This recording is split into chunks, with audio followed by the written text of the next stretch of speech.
Assalamualaikum warahmatullahi wabarakatuh. Pada video kali ini saya akan membahas bagaimana sih langkah-langkah untuk segera melakukan pengaturan pada HP kalian jika teman-teman sedang gagal pinjol. Mungkin beberapa dari kalian sudah yakin bahwa topik ini tidak terlalu penting ya. Namun siapa tahu ada di antara kita yang saat ini mengalami kesulitan dan belum tahu caranya seperti apa. Terlebih lagi gagal bayar karena beberapa alasan nih, dari keterbatasan dana, bahkan harus menghadapi masalah gagal bayar atau tidak bisa membayar hutang di pinjaman online. Nah, bagi yang sedang berada dalam situasi tersebut, saya akan berikan beberapa saran untuk meminimalisir resiko yang mungkin timbul. Nah, pertama-tama, langkah yang harus segera diambil adalah mematikan akses lokasi dari aplikasi pinjaman online yang kita gunakan.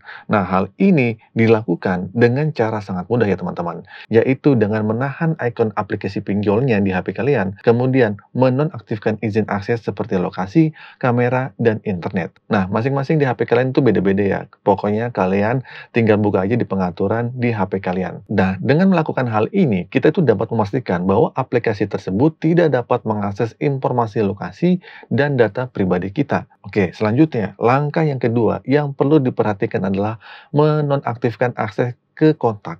Jika sebelumnya kita memberikan izin akses tersebut, contohnya pada aplikasi e-commerce seperti Akulaku dan Shopee, nah kalian boleh menonaktifkan izin akses ini dan ini juga dapat dilakukan dengan mudah melalui aplikasinya atau pengaturannya. Dan juga jangan lupa untuk mematikan izin akses internet, lokasi kamera pada aplikasi tersebut. Hal itu juga bertujuan untuk melindungi informasi pribadi kita dari kemungkinan penyalahgunaan atau pengumpulan data yang tidak diinginkan. Nah, teman-teman perlu diingat bahwa langkah-langkah ini mungkin tidak akan sepenuhnya menyelesaikan masalah finansial kalian atau gagal bayar kalian, atau menjadi solusi utama. Namun, setidaknya ini tuh dapat memberikan sedikit ketenangan pikiran buat kalian. Nah, dengan melakukan pengaturan ini, kita itu akhirnya dapat meminimalisir resiko terkait dengan keamanan data dan privasi pribadi kita. Oke, terakhir nih, selalu perhatikan dan evaluasi izin akses yang diberikan kepada setiap aplikasi yang kalian download. Ya, pastikan untuk memberikan izin akses hanya pada hal-hal yang benar-benar diperlukan aplikasi tersebut. Nah, dengan demikian, kita itu dapat lebih aktif dalam mengolah keamanan dan privasi data pada perangkat kita.